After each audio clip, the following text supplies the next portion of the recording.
Hey, thanks for joining me for Curves Welcome podcast. By the end of this session, you should be able to apply 4 techniques to be able to live life intentionally. So how to live intentionally? Well, every day we are bombarded by hundreds, maybe even thousands of disruptors. These disruptors come in the form of these sly little weeds in our garden of life. At first, we may marvel at how quickly they transform from green little shoots to these magnificent plants with flowers and majestic heights. They crowd out the plants that we intentionally seeded, though. But we ignore that because they're so beautiful and captivating. They fill our entire garden bed, overshadowing and eventually strangling the plants that we seeded. They take over everything, leaving no room or nourishment for the plants that we originally wanted to have thrive. In the short term, allowing those weeds to flourish seemed like a wonderful idea. They transformed our garden into this budding delicacy without any effort. We didn't have to water or nourish them. They dazzled us, the spectator.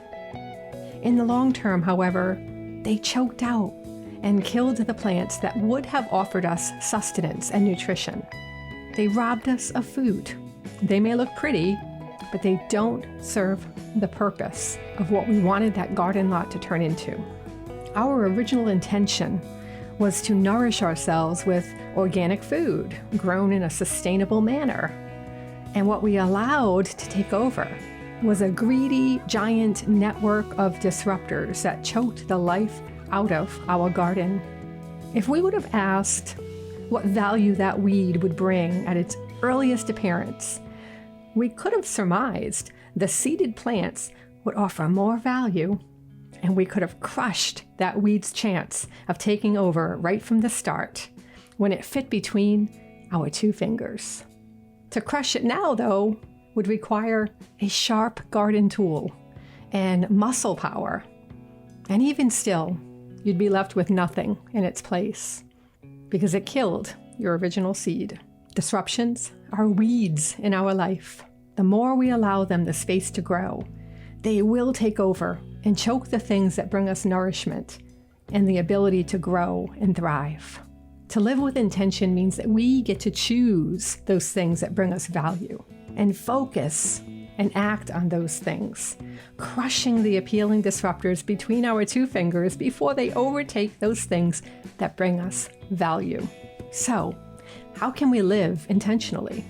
Well, here are ways that you can crush those weeds and improve the odds that your valuable plants will thrive instead. The first thing you can do is every single morning, write out your intentions of the day. Write something like, today I intend to, and then list what you intend to do. No one's ever going to say, I intend to waste countless hours scrolling through social media today. Make this list count. Fill it with items that will bring your day value. Anything that doesn't bring value, get rid of it and replace it with the things that do. The second thing you can do to add intention to your life is every single evening, review your intention list for the day. Look at those items that you intended in the morning and see how you did. This is a self-reflection step that is critical and most often ignored.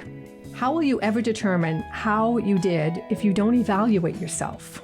Look at your intentions and ask yourself, did this add value? What did I learn? How can I do this better? The third thing that you can do to add intention is to add a ritual that you will do before you embark on any of these intentions. A ritual may be a specific quick exercise you do right before you take action on your intention. So maybe you do 5 deep breaths and then 5 shoulder rolls. That's your sign to cue your brain, okay, it is game time. We're going to crush those weeds in the garden and we're going to focus on those seeds that we planted instead. The fourth thing that you can do to make your life more intentional is to add wiggle room into your day. You can't expect to overwater a seed and have it grow. It's going to drown. because you didn't give it the space to absorb the water. Give yourself space. A little wiggle room goes a long way. Don't spend your entire day taking action on your intentions.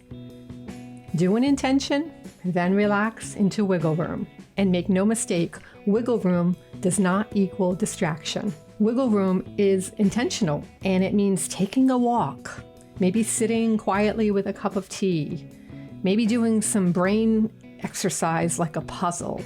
Give your brain the rest and the wiggle room it needs to work its best. So you work hard, you rest, and you repeat. And you do this throughout the day. If you follow these 4 tips, I believe that you will lead a more intentional life. So what are your intentions? What do you plan to do with this day? Share this in the comments as a reflection piece to be able to help reinforce what you just learned. Thanks for tuning in. Until next time, keep facing and embracing those curves in life by learning new things and then sharing them with others.